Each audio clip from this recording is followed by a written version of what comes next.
नमस्कार शेतकरी बंधूंनो. मी डॉक्टर अनंत बडगुजर, सहाय्यक प्राध्यापक कृषी कीटकशास्त्र विभाग, वसंतराव नाईक, मराठवाडा कृषी विद्यापीठ, परभणी. आज आपण पाहूया मक्यावरील नवीन कीड लष्करी अळी, जिला स्पोडोप्टेरा फ्रुजिफर्डा असे सुद्धा म्हटले जाते. आपणा सर्वांनाच माहिती आहे की 2018 पासून या किडीचा प्रादुर्भाव हा भारतामध्ये आपल्याकडे आढळून येत आहे. तेव्हापासून मका उत्पादक शेतकऱ्यांसमोर ही कीड एक फार मोठं संकट म्हणून उभी राहिली आहे व या किडीचं नियंत्रणसुद्धा शेतकऱ्यांसाठी करणं जिकिरीचं झालं आहे. त्या दृष्टीनं या किडीची ओळख, व्यवस्थापन व या किडीचा जो जीवनक्रम आहे त्या दृष्टींवर आपण थोडीसं चर्चा करूया. आता आपण पाहूया की मक्यावर लष्करी अळी ही कीड जरी 2018मध्ये आपल्याकडे सर्वप्रथम आली असली तरी या अगोदरसुद्धा काही किडी आपल्याकडे आलेल्या आहेत इतर देशांमधून, तर त्यासुद्धा आपण थोडंसं पाहूया. याच्यामध्ये पपईवरील पिठ्या ढेकून 2005 साली आपल्याकडे आला. कपाशीवरील पिठ्या ढेकून 2006 साली आपल्याकडे आला होता. त्यानंतर गादमाशीसुद्धा 2005 साली आली. आणि सगळ्यात महत्त्वाचं म्हणजे टोमॅटो उत्पादक शेतकऱ्यांसाठी टुटा ॲप्सुलॅटा नावाची, जी की टोमॅटोवरील दक्षिण अमेरिकन पाने पोखरणारी अळी म्हणतो, ती 2014 साली आपल्याकडे या किडीचा जो काही प्रसार आहे तो इतर देशांमधून आपल्याकडे विशेषतः आफ्रिका खंडामधून झाला होता. त्यानंतर चक्राकार पांढरी माशी जी आहे तीसुद्धा 2017 साली आपल्याकडे आली. त्यानंतर 2018 साली मक्यावरील लष्करी अळीचीसुद्धा भारतामध्ये नोंद झाली. आणि विशेषतः या किडीला जे काही नैसर्गिक शत्रू आहेत ते आपल्याकडील वातावरणामध्ये फारशा प्रमाणात नसल्यामुळे या मक्यावरील लष्करी अळीचा प्रादुर्भाव हा वाढतच गेला व ही कीड संबंध भारतभरसुद्धा पसरली. आणि हिची नुकसानीची तीव्रता लक्षात घेता स्थानिक वृत्तपत्रांमध्ये सुद्धा या किडीच्या आगमनाबाबत चर्चा केली गेली. त्याबाबत उपलब्ध परिस्थितीनुसार कीटकशास्त्र विभागाच्या तज्ज्ञांनी तसेच कृषी विभागाच्या लोकांनीसुद्धा प्रक्षेत्र भेटी देऊन उपाययोजना करण्याचे प्रयत्न करण्यात आले. आणि या किडीनं मकाच नाही तर ज्वारीवर सुद्धा प्रादुर्भाव करण्यास सुरुवात केली होती. व या किडीची व्यापकता व संहारकता लक्षात घेता आंतरराष्ट्रीय पातळीवरील जे काही नियतकालिका आहेत किंवा वृत्तपत्र आहेत त्यांनीसुद्धा या किडीची दखल घेऊन यांना आपल्या जे काही कव्हरेज आहे त्यांचं त्यामध्ये स्थान दिलं होतं. त्यावरून आपल्याला लक्षात येईल की ही कीड किती महत्त्वाची आहे. आता ही कीड का महत्त्वाची आहे किंवा या किडीचा उत्पादनावर काय परिणाम होऊ शकतो हे सुद्धा पाहणं गरजेचं आहे. कारण आपण पाहतो ह्या किडीचं जर का जास्त प्रमाणात नुकसान झालं किंवा प्रादुर्भाव वाढतच गेला तर जवळपास 60% सुद्धा नुकसान ही एकटी कीड करू शकते. आणि साहजिकच आहे, एवढ्या मोठ्या प्रमाणात नुकसान करत असेल तर त्याच्यासाठी जे काही पीक संरक्षणाचा जो खर्च आहे तो सुद्धा वाढणार आहे आणि पर्यायाने उत्पादन खर्चात फार मोठ्या प्रमाणात वाढ होत असते. त्याचबरोबर ज्या ठिकाणी कीडग्रस्त भाग आहे त्या ठिकाणी पुढील हंगामामध्ये बियाणे उपलब्धतेवर सुद्धा याचा विपरीत परिणाम होत असतो. आणि साहजिकच आहे, उत्पादनावर घट आली की आयात आणि निर्यातीवर सुद्धा फार मोठी बंधने येतात. आणि त्याचबरोबर कीडग्रस्त माल जो असेल तो दुसऱ्या देशातसुद्धा स्वीकारला जात नाही किंवा दुसऱ्या देशामधून आपल्या देशामध्ये जो कीडग्रस्त माल आहे त्यामुळे इतर देशांमध्ये सुद्धा या किडीचा प्रसार होण्याचा धोका हा सुद्धा संभवतो. आता या किडीचा प्रसार हा जगभरामध्ये कसा झाला व ही कीड आपल्याकडे कशा प्रकारे आली यावर सुद्धा थोडासा आपण प्रकाश टाकूया.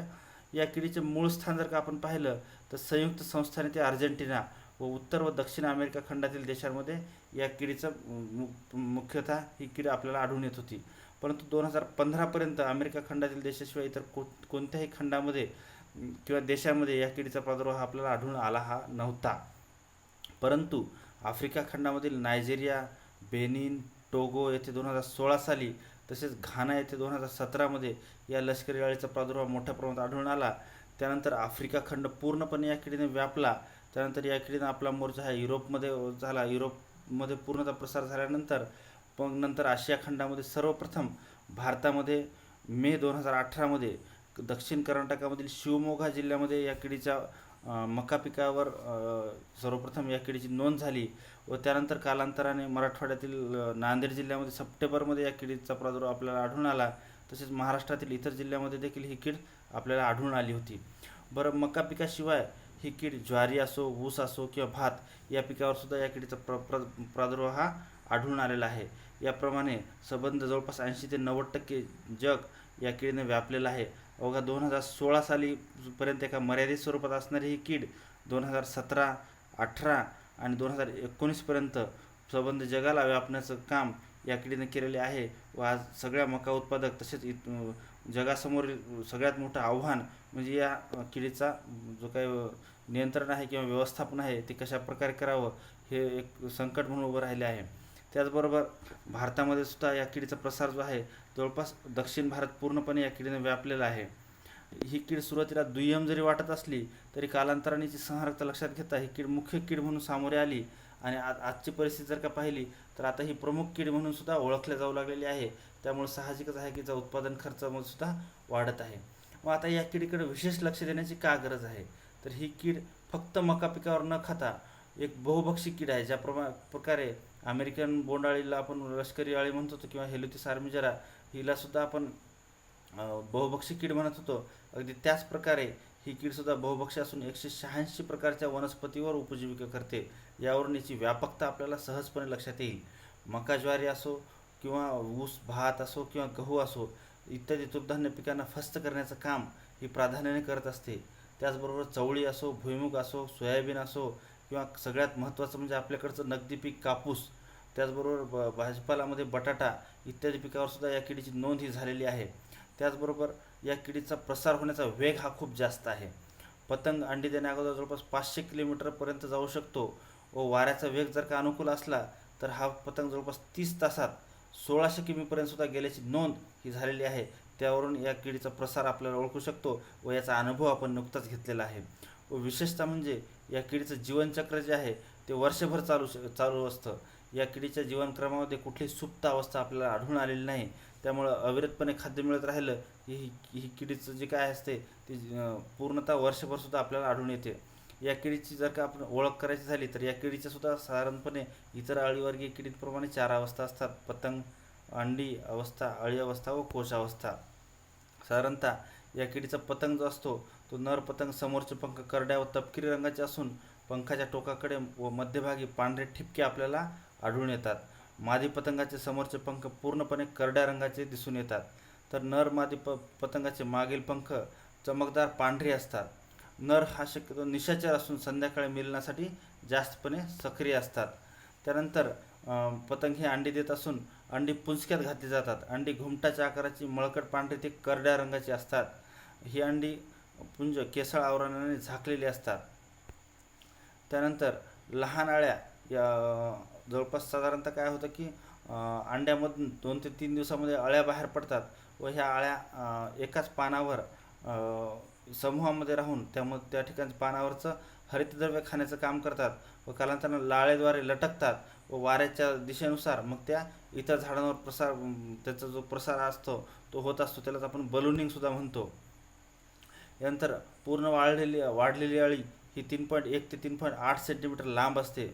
अळीचा रंग फिकट हिरवा ते जवळपास काळा असतो. पाठीवर फिकट पिवळ्या रंगाच्या 3 रेषा आपल्याला आढळून येतात. डोक्यावर उलट्या इंग्रजी वाय अक्षरासारखे चिन्ह असते, तर कडेने लालसर तपकिरी पट्टा हा सहजपणे आपल्याला दिसून येतो.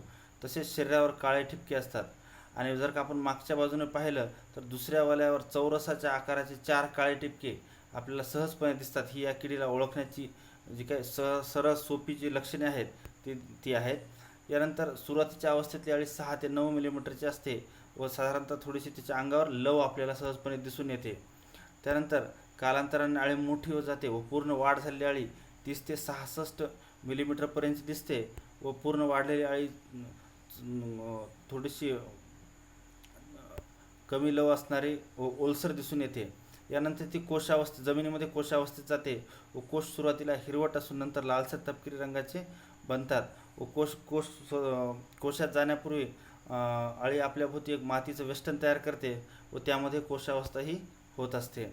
आता ह्या किडीची जीवनक्रम पाहिल्यानंतर हिचा नुकसानीचा प्रकार आपण पाहूया. साधारणतः अंड्यातनं बाहेर आलेल्या अळ्या सुरुवातीला मी सांगितल्याप्रमाणे पानावरचं हरितद्रव्य खातात, त्यामुळे पानांवर एक प्रकारे पांढुरकी आपल्याला डाग दिसून येतात. त्यानंतर बलूनिंगद्वारे किंवा वाऱ्याच्या वेगाप्रमाणे ही कीड या लहान अळ्या असतात त्या परत वेगळ्या राहून मग नंतर मक्याचा जो काही वाढणारा पोंगा असतो किंवा कवळा शेंडा असतो त्यामध्ये जातात व त्याला खाण्याचं काम करतात.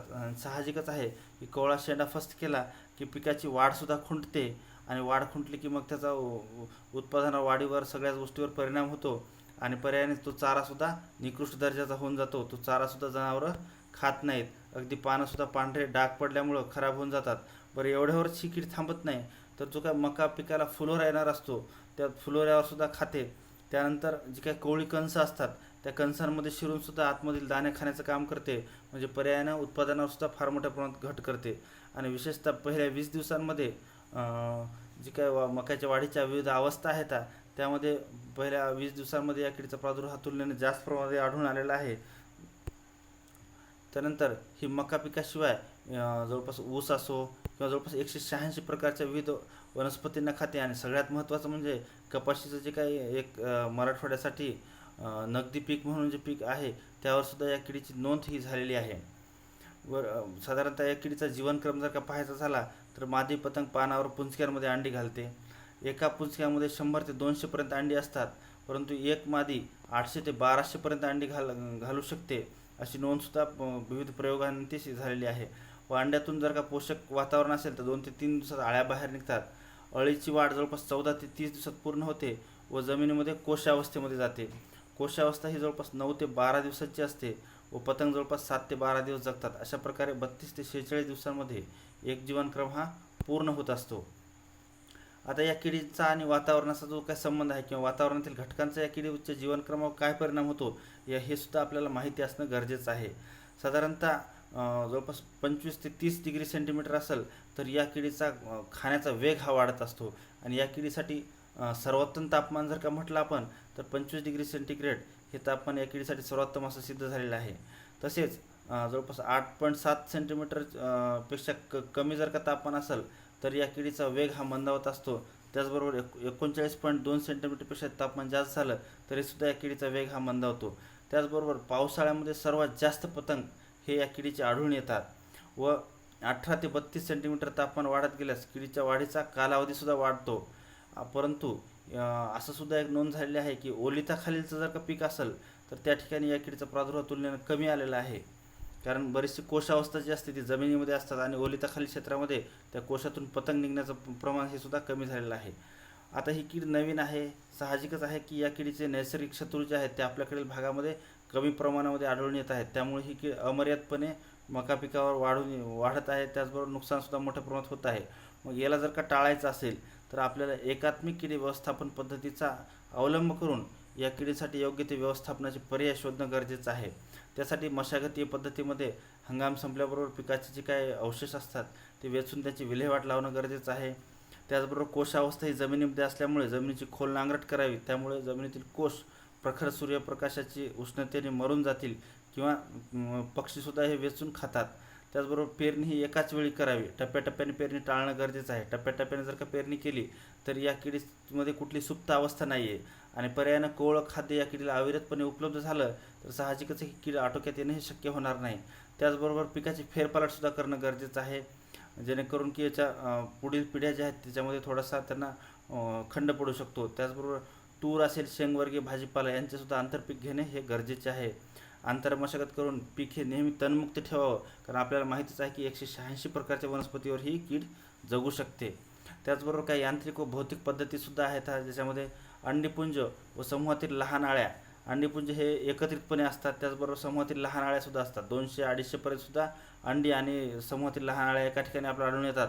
मग आपण अशा ठिकाणच्या अळ्या गोळा करून जर का नष्ट करू शकलो तर साहजिकच आहे की आपण मोठ्या प्रमाणामध्ये या किडीचा बंदोबस्तसुद्धा करू शकतो. त्याचबरोबर उपलब्धतेनुसार आपल्याला कामगंध सापळ्यांचा सुद्धा वापर करायचा आहे. साधारणतः 15 सापळे प्रति हेक्टरी याप्रमाणे शिफारस करण्यात आलेली आहे. परंतु एक काळजी घेणं गरजेचं आहे की कामगंध सापळे हे पिकापेक्षा साधारणतः 1 ते 1.5 फूट उंचीवर लावणं गरजेचं आहे. त्याची जी काही लूर आहे तीसुद्धा वेळच्या वेळी शिफारशीप्रमाणे बदलणं गरजेचं आहे. त्याचबरोबर सापळा हा नेहमी सुस्थितीत आहे का नाही हे सुद्धा पाहणं गरजेचं आहे. बऱ्याचदा जे काही रानटी प्राणी वगैरे असतात त्यामुळे सापळ्याला इजा पोचते व सापळा सुस्थितीत राहत नाही. त्यामुळे शेतकरी बंधूंनी एक काळजी घ्यावी की सापळासुद्धा व्यवस्थितपणे राहील का नाही. त्याचबरोबर त्याची लूर वेळच्या वेळी बदलणं, त्याला कमीत कमी हाताचा स्पर्श राहू देणं ही पाहणं गरजेचं आहे. त्याचबरोबर पॉलिथिनसुद्धा व्यवस्थितपणे ती काय स्टिक असते त्याला बांधणं गरजेचं आहे. आणि त्याचबरोबर त्या पॉलिथिनमधले जे काही अडकलेले पतंग आहेत ते सुद्धा वेळच्या वेळी काढून त्यांना मारून टाकणंसुद्धा गरजेचं आहे. त्याचबरोबर पिकावर राख टाकणं ही सुद्धा एक शिफारस करण्यात आलेली आहे भौतिक पद्धतीमध्ये. त्याचबरोबर 9:1 या प्रमाणामध्ये वाळू आणि चुना 9 भाग वाळू आणि 1 भाग चुना एकत्रपणे मिसळून पोंग्यावर जर का फेकून दिला तर ते सुद्धा परिणामकारकता सिद्ध होतं, कारण वाळूमुळं अळीला जखम होते आणि ती चुन्यामुळं ती जखम चिकदळण्याचं काम होते. अशा प्रकारे अळीला इजा होऊन अळीसुद्धा मरते. परंतु या बाबतीत एक काळजी घेणं गरजेचं आहे की चुन्याचं प्रमाण जर का या प्रमाणापेक्षा जास्त झालं तर काही ठिकाणी पोंगे जे असतात ते कोमेजू शकतात. त्यामुळे हा उपाय करते वेळेस शेतकरी बंधूंनी थोडीशी काळजी घेणं गरजेचं आहे. त्यानंतर सगळ्यात महत्त्वाचं म्हणजे जैविक किडीचं संवर्धनसुद्धा करणं गरजेचं आहे. आपल्याला माहीतच आहे की 98% किडींचं नियंत्रण हे निसर्गातील घटक आणि जैविक जे काय जैविक घटक असतात त्यांच्या माध्यमातून होत असतं. त्यामुळे या किडीला जरी सध्या तरी फारसे नैसर्गिक शत्रू आपल्याकडे आढळून नाही आले तरी जे आपल्याकडे स्थिर स्थावर झालेले नैसर्गिक शत्रू आहेत ते सुद्धा या किडीसाठी परिणामकारक सिद्ध होऊ शकतात. त्यामुळे या किडीच्या नियंत्रणासाठी परोपजीवी कीटक जसे ट्रायकोग्रामा आहे, टेलेनोमस आहे, चिलोनोमस आहे, परभक्षी कीटक आहेत यांचं सुद्धा संवर्धन करणं गरजेचं आहे. कारण हे अंडी अवस्थेमध्ये असो किंवा अळी अवस्थेमध्ये काही कीटक असतात, त्यामध्ये कॅम्पोलिटिस आहे, हे आतमध्ये अंडं टाकून त्यांना मारण्याचं काम करतात. तसेच काही अळी आणि कोशावस्थेमध्ये जसे की इष्णुमोडी वॅस्प म्हणजे असते किंवा गांधील माशी ही सुद्धा त्यामध्ये अंडं टाकून या किडीला मारण्याचं काम करते. त्याचबरोबर ट्रायकोग्रामा या गांधील माशीने परोपजीवीग्रस्त अंडी 1,00,000 प्रति हेक्टरी शेतामध्ये 3 वेळा 15 दिवसाच्या अंतराने जर का आपण सोडली तर निश्चितपणे फायदा होतो. फक्त एक काळजी घ्यायची की अंडी सोडते वेळेस पतंगाची अवस्था जी आहे, पतंग मोठ्या प्रमाणामध्ये असले गरजेचे आहे, त्याच वेळेस आपण अंडी सोडणं गरजेचं आहे. त्याचबरोबर जैविक कीटकनाशकांमध्ये 5% निंबोळे अर्क हा सुद्धा परिणामकारक सिद्ध झालेला आहे. आपल्याला माहितीच आहे की निंबोळे अर्कामुळे एकतर जास्त प्रमाणामध्ये अंडी घालण्याचं पतंग टाळतात निंबोळे अर्काच्या उग्र वासामुळे. त्याचबरोबर जर का त्या ठिकाणी अंडी घातली तरी अंड्यातून अळीसुद्धा बाहेर पडण्याचं प्रमाण जे आहे किंवा मोठ्या प्रमाणात अंडी मारण्याचं काम करतं आणि बाहेर पडलेल्या अळ्यांनाची भूक मारण्यासुद्धा काम निंबोळे अर्क करत असतो. त्याचबरोबर मेटारायझियम आणि सोपली 40 ग्रॅम किंवा नोमोरिया रिलाय, ज्यालाच आता मेटारायझियम रिलाय हे सुद्धा एक नवीन नाव दिलेलं आहे, ती 40 ग्रॅम या प्रति 10 लिटर पाण्यामध्ये याप्रमाणे जर का फवारणी केली तर ही सुद्धा परिणामकारकता सिद्ध झाली आहे. आणि हा जो उपाय आहे किंवा ह्या ज्या बुरशी आहेत या किडीसाठी अत्यंत उपयुक्त झालेल्या आहेत. मागच्या वर्षी जालना जिल्ह्यामध्ये या किडीचा परिणामकारकता सिद्ध झाली. फक्त एकच आहे की त्यावेळेस हवेत आर्द्रता असणं गरजेचं आहे किंवा मग ढगाळ वातावरण असेल तर या बुरशी अत्यंत उपयुक्त अशा ठरून आलेल्या आहेत. त्याचबरोबर बॅसिलिस थुरिंजिनेसिस 20 ग्रॅम 10 लिटर पाण्यात मिसळून फवारणी करणं हा सुद्धा एक उपाय चांगल्या प्रकारे होऊ शकतो. त्यानंतर या मका पेरणी करते वेळेसच बीज प्रक्रिया म्हणून, कारण ही कीड जी आहे ती पहिल्या 20 दिवसामध्ये जास्त प्रमाणात नुकसान करत असते. त्यामुळं बीज प्रक्रियेसाठी जी केंद्रीय कीटकनाशक मंडळाने शिफारस केलेली आहे तात्पुरत्या स्वरूपात, त्यामध्ये सायनेंट्रॅनिप्रोल 24% अधिक थायोमेथॉक्झाम 24% FS 6 मिली प्रति किलो बियाणे याप्रमाणे याची बीज प्रक्रिया करणं गरजेचं आहे. त्यानंतर पिकाच्या वाढीनुसार विविध टप्प्यानुसार इतर कीटकनाशकांची सुद्धा शिफारस केलेली आहे. त्यामध्ये रोपावस्था ते सुरुवातीची पोंग्याची अवस्था साधारणतः उगवणीनंतर 3 ते 4 आठवडे यावेळेस अंडी मोठ्या प्रमाणामध्ये असतात आणि अंड्यासाठी परिणामकारकता सिद्ध ठरवण्यासाठी निंबोळे अर्क 5% किंवा ॲझोडिरॅक्टिन 15% ppm 50 मिली याप्रमाणे फवारणी करणं गरजेचं आहे. त्यानंतर दुसरी जी अवस्था असते पिकाची ती असते मध्यम ते शेवटची पोंग्याची अवस्था. दुसऱ्या व तिसऱ्या अवस्थेतील अळ्या साधारणतः 5 ते 7 आठवडे वयाचं जेव्हा पीक असतं, कालावधीचं पीक असतं, तेव्हा साधारणतः 10 ते 20% पर्यंत प्रादुर्भावाची झाडे आपल्याला दिसून आली की त्यावेळेस इमामेक्टिन बेन्झोएट 5% WG 4 ग्रॅम किंवा स्पिनोसॅड 45% SC 3 मिली किंवा थायमेथॉक्झॅम 12.6% अधिक लॅम्बडासियालिथ्रिन 9.5% ZC 5 मिली किंवा मग क्लोरॅन्ट्रॅनिपोल 18.5% SC 4 मिली यापैकी कुठल्याही एका कीटकनाशकाची फवारणी जर का आपण केली तर अत्यंत परिणामकारकरित्या सिद्ध होऊ शकते. त्यानंतर शेवटच्या अवस्थेतील ज्या अळ्या असतात त्यासाठी मात्र विषारी आमिषाचा वापर करणं हे आपल्यासाठी क्रमपात्र ठरतं. मग त्या विषारी आमिषांमध्ये साधारणतः 10 किलो साळीचा भुसा व 2 किलो गूळ 2 ते 3 लिटर पाण्यामध्ये मिसळून 24 तास सडण्यासाठी ठेवावा, भिजवत ठेवावा व वापर करण्याच्या अर्धा तास अगोदर यामध्ये 100 ग्रॅम थायोडिकार्ब 75 WG हे कीटकनाशक मिसळवायचं व हे विषारी आमिष पोंग्यांमध्ये टाकायचं. हा सुद्धा उपाय हा परिणामकारक सिद्ध झालेला आहे. त्याचबरोबर या मका पीक हे चारा पीक म्हणून आपल्याकडे मोठ्या प्रमाणात घेतलं जातं. विशेषतः दुभत्या जनावरांना सुद्धा चारा म्हणून मका पिकाचा उपयोग केला जातो. त्यामुळं चारा पिकांवर रासायनिक कीटकनाशकाची फवारणी शक्यतो आपल्याला टाळणं गरजेचं आहे. जरी फवारणी केली असेल तर साधारणतः 15 ते 20 दिवसापर्यंत तो चारा जनावरांना टाकला जाणार नाही याची काळजी घेणं गरजेचं आहे. त्याचबरोबर जे काही चारा पीक आहेत त्यामध्ये शक्यतो आपण जे जैविक बुरशी आहेत, हा मेटारायझम किंवा नोमोरिया रिलाय यांचा वापर जर का केला तर निश्चितपणे फायदेशीर ठरू शकतो व जनावरांसाठी सुद्धा तो अपायकारक ठरणार नाही. त्याचबरोबर रासायनिक कीटकनाशकांची फवारणी किडीचा प्रादुर्भाव दिसल्यासच करावी. एरवी रासायनिक कीटकनाशकांची फवारणी करून उत्पादन खर्च वाढणार नाही सुद्धा काळजी घ्यावी. तसेच एकाच हंगामात रासायनिक कीटकनाशकांची फवारणी 2पेक्षा जास्त वेळा करू नये एकाच कीटकनाशकांची, कारण त्यामुळे प्रतिकारशक्ती ही सुद्धा या किडीमध्ये वाढू शकते. त्याचबरोबर फवारणी करताना सुद्धा जी काही सुरक्षेची मानकं आहेत ती पाळणं गरजेचं आहे, जेणेकरून मजुराच्या सुरक्षेची सुद्धा योग्य ती काळजी घेतली जाईल. आणि सगळ्यात महत्त्वाचं म्हणजे कीड नवीन असल्यामुळे एकात्मिक कीड व्यवस्थापनाचं तंत्र हे प्रभावीपणे वापरणं गरजेचं आहे. त्याचबरोबर ज्या काही शिफारशी केलेल्या आहेत त्या केंद्रीय कीटकनाशक मंडळाने तात्पुरत्या स्वरूपात केलेल्या आहेत. यापुढे सुद्धा जे भविष्यात प्रयोगांती ज्या शिफारशी येतील त्यांचा काटेकोरपणे अवलंब करणं गरजेचं आहे. अशा प्रकारे जर का आपण वेळीच मक्यावरील लष्करी अळीचं जर का नियंत्रण करू शकलो आणि वरीलप्रमाणे उपाययोजना केल्या तर मका उत्पादक शेतकऱ्यांसाठी अत्यंत चांगल्या प्रकारे या किडीचे व्यवस्थापन होऊन चांगल्या प्रकारे उत्पादन येईल अशी मला खात्री वाटते. आणि एवढं बोलून मी याच ठिकाणी थांबतो. जय हिंद, जय महाराष्ट्र.